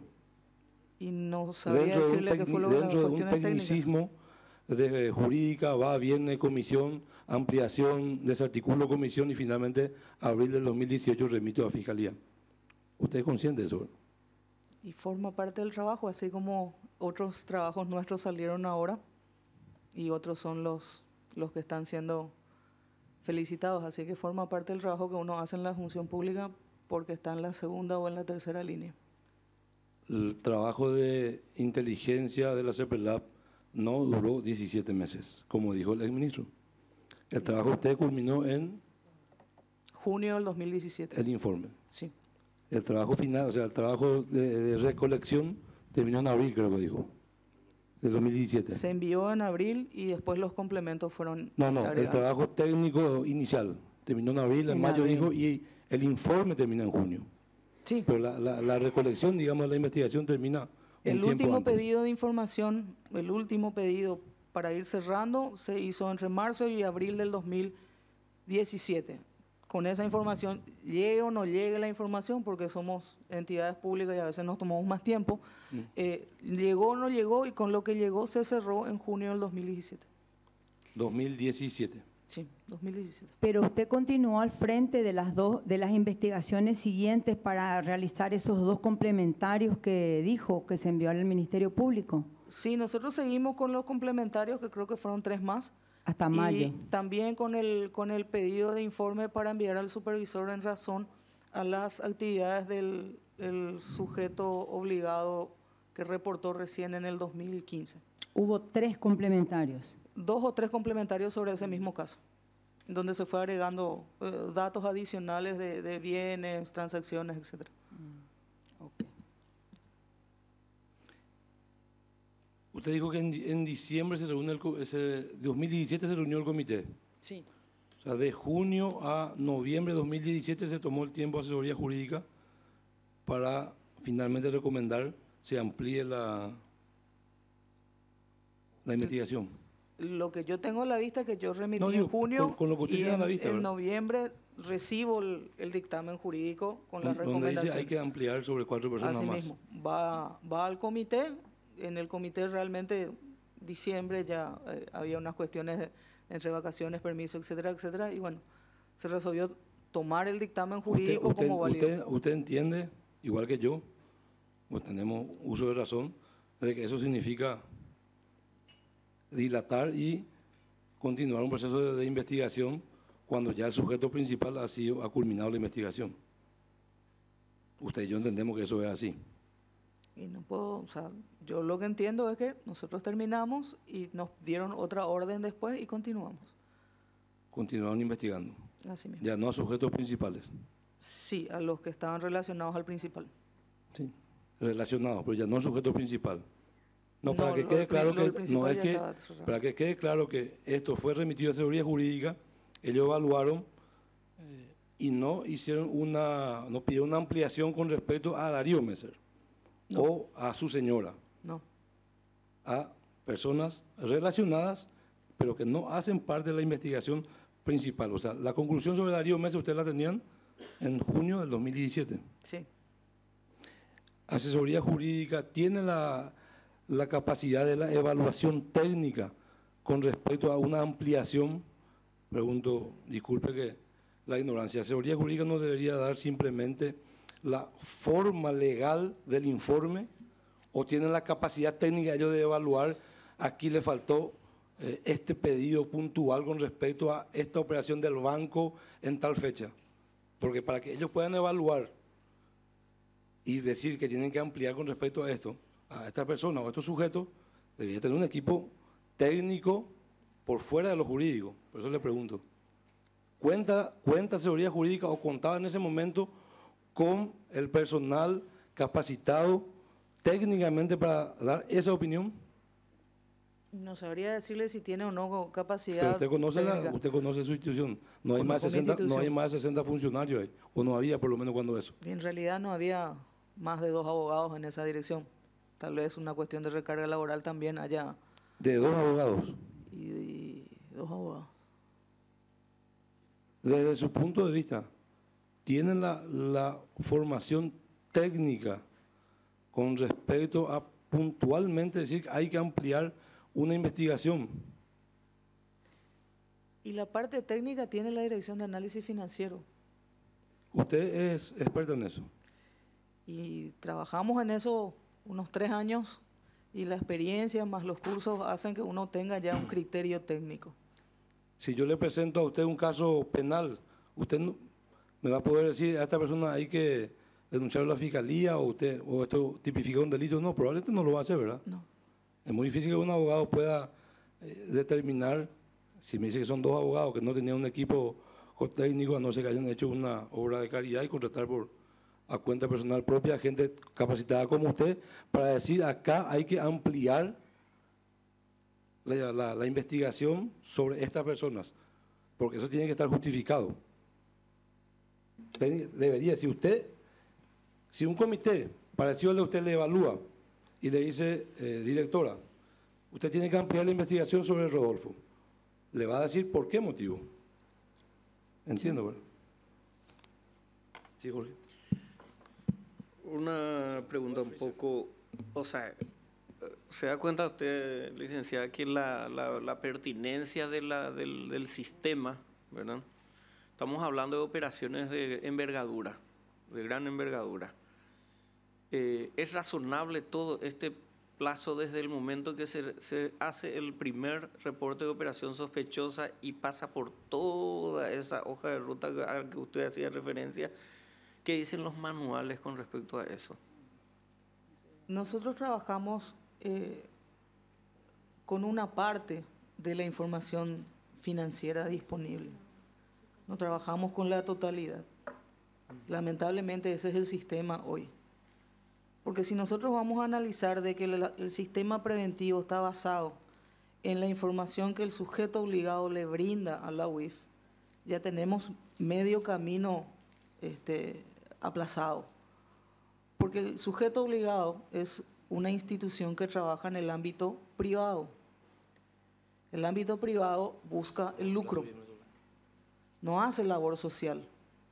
Cuando uno busca el lucro, tiene que saber o administrar demasiado bien su riesgo para estar siempre en el marco de lo legal y sin posibilidad de que su imagen institucional se vea afectada. O directamente tiene que empezar a hacer una mitigación. Y cuando hace una mitigación, quiere decir que la totalidad del riesgo obviamente no va a desaparecer. Y en esa fina franja de no mitigado es donde están los sujetos obligados hoy vulnerando. Si nosotros no tenemos la información en línea, día a día, operación por operación, nosotros no vamos a poder llegar a tiempo. Esta es una muestra clara de que no se llegó a tiempo porque se esperó que el sujeto obligado reporte la operación y a su criterio, que es un criterio subjetivo, estoy hablando del sujeto obligado, a criterio del sujeto obligado, él podía administrar el riesgo de trabajar con ese cliente. Una pregunta, licenciada. Sí. Y, a ver, quiero saber cuál de estos, en todo caso, no son criterios de reportes obligados, ¿verdad? Cuenta corriente en la frontera. Sí. ¿Es una razón? Más de $10.000 extranjero que recibe giros de paraísos fiscales, que hace transferencia a casas de cambio, configuran sí, según su expertise, un reporte de operación sospechosa a alguno de estos elementos.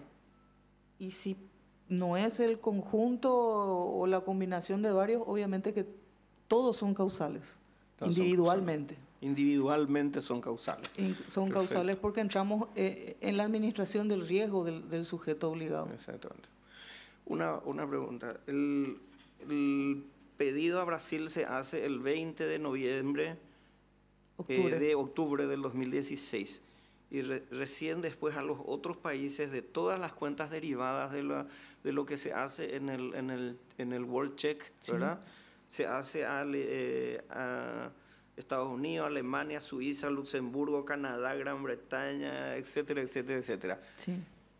¿Por qué se hace solo el pedido a Brasil y no a los otros países? Recién se hace ahora en el 2018, en mayo del 2018, cuando estalla todo el problema mediáticamente, se hacen esos pedidos de reporte. Sin embargo, desde el 2016, desde octubre del 2016, no hubo ningún otro pedido de nivel internacional, cuando que en el sistema de inteligencia financiera, ECMO, en el World Check, etcétera, saltan todas estas informaciones. ¿Por qué no se piden otros reportes internacionales? En relación al caso de Brasil, se pide a Brasil porque es el vínculo que ya se tiene y es en frontera. O sea, la priorización de Brasil es en razón a la ubicación de la empresa, la frontera con el Brasil y los antecedentes de prensa negativa que le digo que ya teníamos nosotros conocimiento por el ROS del 2002. En relación a los otros pedidos, ese fue un pedido puntual que hizo el Ministerio Público, porque en realidad nosotros en el primer informe ya detallamos esas transacciones. Para nosotros ya están trazadas en el primer informe a través de los extractos bancarios que fueron proveídos por los sujetos obligados con quienes operó.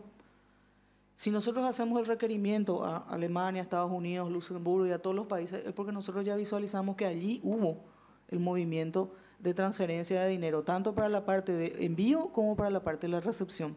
A los efectos del primer informe, eso ya estaba determinado por el simple hecho de la presentación del SWIFT y de todas las operativas que vinieron en el informe de la entidad financiera con la que operó. La que se da en el 2018 ya es un requerimiento de carácter formal, de manera que la UIF de ese país pueda, con el banco con el que efectivamente se hizo la operación, darle una mayor formalidad. Pero en el primer informe ya está plasmado con qué cuentas o con qué países operó y movió su dinero. O sea, en el primer informe ya está. En el cuadro de transacciones y transferencias internacionales ya están estos países. Se formalizó por un pedido de UIF en el 2018 para una mayor precisión nomás ya, y entiendo que ya es por el proceso de investigación. Yo cambio de tema, de modo que si sobre esto quieren seguir, porque yo tengo otro tema que preguntarle. No sé si con respecto a esto. Voy a culminar.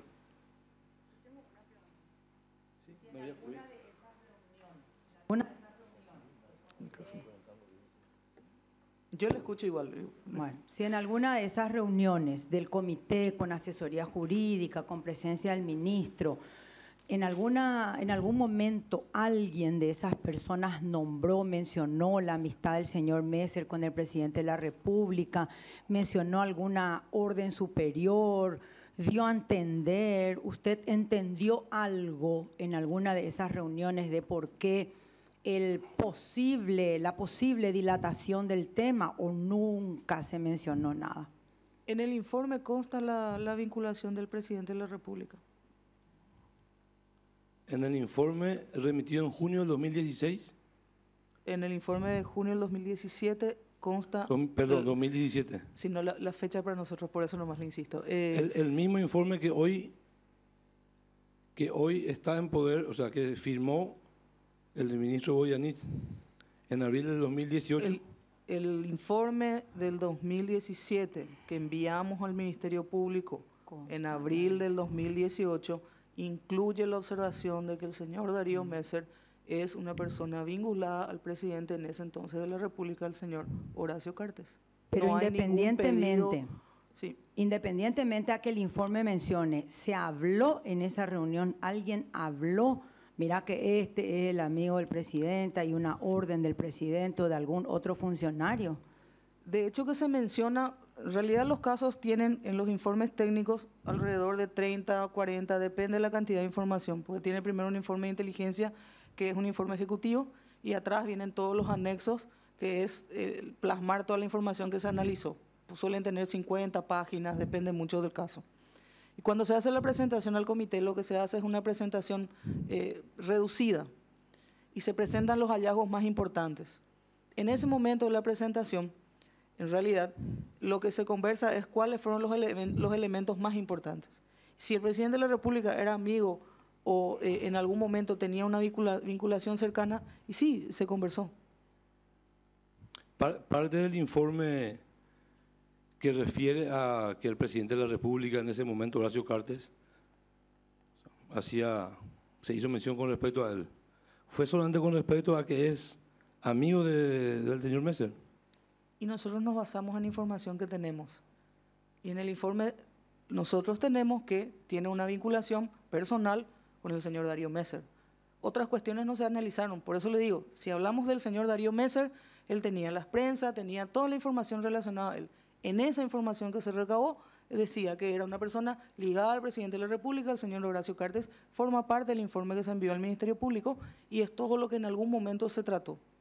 Más allá de esas circunstancias, tendríamos que haber aperturado otra causa y seguir el rastro de esa… ¿El señor Messer estuvo en algún momento por la CEPRELAB? Tengo entendido que presentó una nota, no sé si lo hizo de carácter personal o si le envió a alguien. Presentó una nota diciendo que él no tenía causas pendientes en el Brasil. La fecha no recuerdo, porque forma parte de la carpeta que también nosotros tenemos como legajo. Dentro del periodo sería octubre de 2016 a mayo de 2017 seguramente, dentro del periodo de investigación. Y tendría que ser en el 16 o hasta el 17 que nosotros terminamos, porque de lo contrario no estaría en el legajo. Claro, dentro de ese periodo. Y sí, tuvo que haber ido. Que entiendo que presentó a la CEPRELAD una nota donde él manifestaba que no tenía procesos pendientes en el Brasil. Normalmente una información, una investigación como esta, como otras, ocurre un retraso desde el inicio hasta el final de tanto tiempo, o lleva 17 meses para que se pueda remitir. Y en ese entonces recibimos dictámenes por 10 casos, si no es un poco más, perdón. Sí. Y salieron todos al mismo tiempo. O sea, por eso le digo, o sea, el tiempo del análisis jurídico no es algo que yo pueda opinar porque corresponde a la persona que estuvo al frente de ver qué consideró para tanto tiempo. ¿Cuántos informes retornaron en ese momento? Y retornaron alrededor de 15, 20 casos que se fueron incorporando y se fueron dando salida. Algunos quedaron, otros se fueron.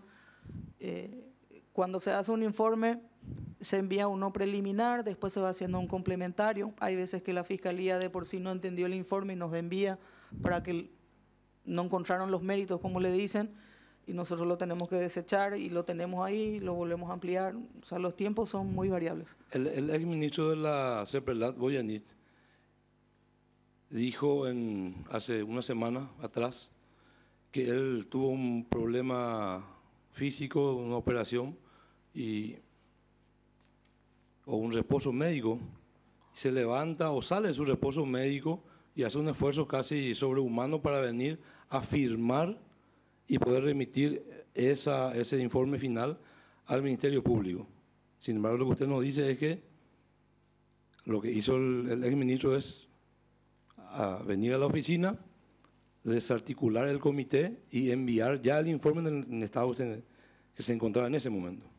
Sí. O sea, no es que el informe final estaba parado ya desde diciembre con la decisión de remitir a Fiscalía. Ocurrió un evento que le puede ocurrir a cualquiera, un evento físico, y muy preocupado el exministro se levanta casi de la cama o del hospital y viene y firma. En realidad eso no ocurrió. Ocurrió en estas circunstancias. Yo no puedo saber lo que él dijo porque realmente no lo escuché. Yo le confirmo que eso dijo aquí. El informe se cerró en junio, se mantuvo el informe para el comité con los dos criterios, esperando que el comité resuelva cuál de las dos se iba a cumplir. Se cumple la que pide ampliar con estas 4 personas que estaban relegadas, por decir así.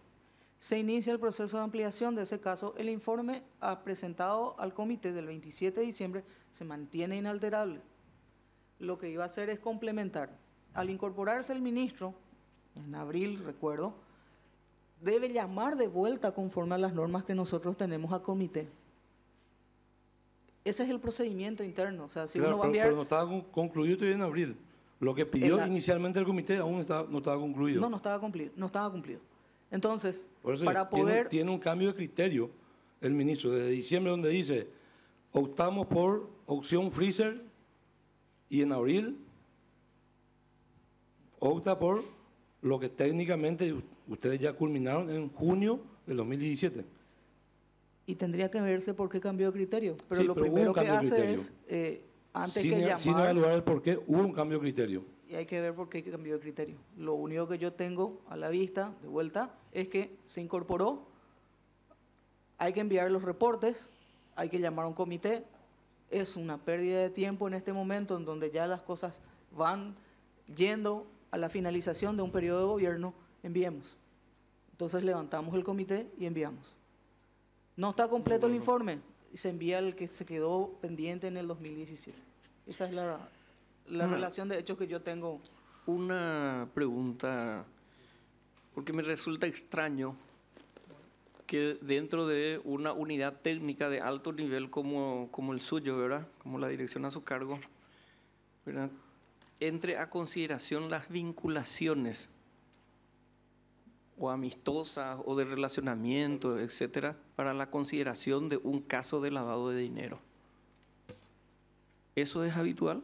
Se ponen todas las relaciones, todas, absolutamente todas, porque permiten a la persona que va a llevar adelante la investigación establecer otras cuestiones que nosotros a nivel financiero no podemos determinar.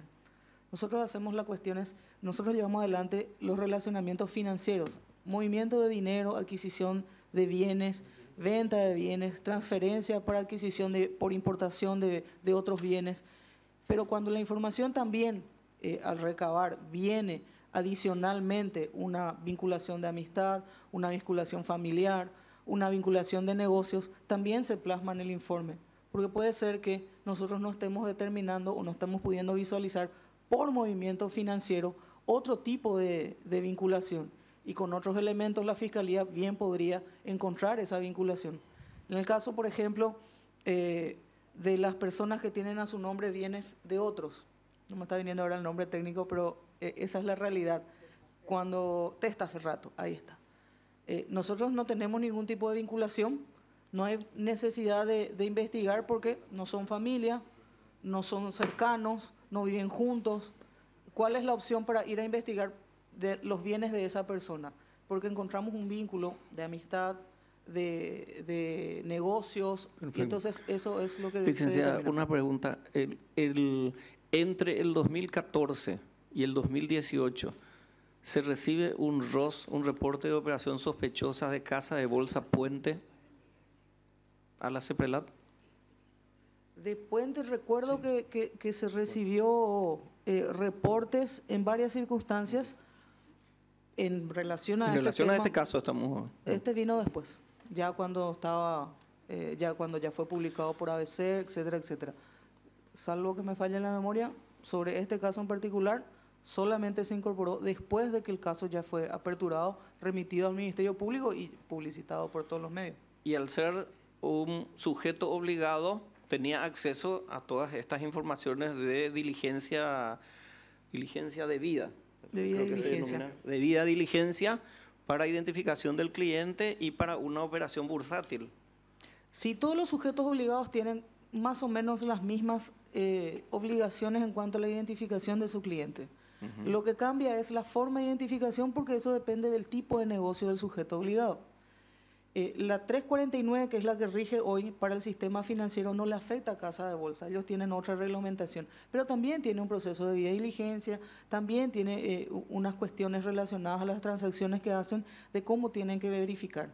Entonces, todos tienen más o menos la misma reglamentación aplicable, o por lo menos el mismo estándar en cuanto a conozca a su cliente y hacer una debida diligencia. Casi todos los sujetos tienen lo mismo. Es posible que,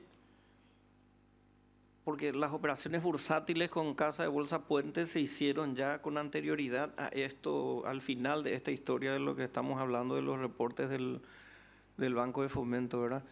Es posible que dentro de la evaluación de los clientes, de la cartera de clientes de Casa de Bolsa Puente, haya podido pasar toda esta información que hoy tenemos con creces y en todas las bases de datos, en todos los los instrumentos de investigación. ¿Es posible que pase o es una deliberada, vamos a decir, un deliberado deliberadamente dejar de lado una información que es muy pertinente con respecto a un cliente? Y creo que todos los sujetos obligados tienen que fortalecer sus unidades de cumplimiento, porque de lo contrario entramos en la parte subjetiva de que fue con intención que se omitió algún paso de la debida diligencia. Nosotros tenemos que analizar desde el punto de vista de que el oficial de cumplimiento es una persona que tiene una vinculación con el propietario del negocio o con los directivos del negocio, entendiendo el negocio como el sujeto obligado. Entonces hay una relación de dependencia que necesariamente tiene su peso a la hora de presentar al comité la sospecha que tiene sobre un cliente. Y otra vez es, digámosle, un comité el que resuelve si se envía o no el reporte de operación sospechosa. Entonces, en el caso puntual de la Casa de Bolsa, se tendría que analizar si en algún momento se hizo o no un planteamiento de reporte y finalmente no prosperó porque no tenían todos los elementos, o si finalmente ni siquiera se presentó. Por eso es un juicio de valor que hago yo sobre un negocio que no conozco, donde no estuve y solamente tengo a la vista el resultado de lo que ocurrió después.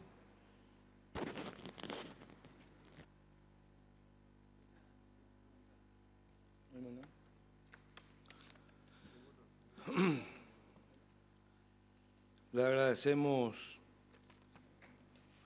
su colaboración con la comisión, toda la información que nos ha brindado va a ser de mucha utilidad para poder formular un informe final con respecto a este caso. Así que muchísimas gracias. A ustedes. Muchas gracias.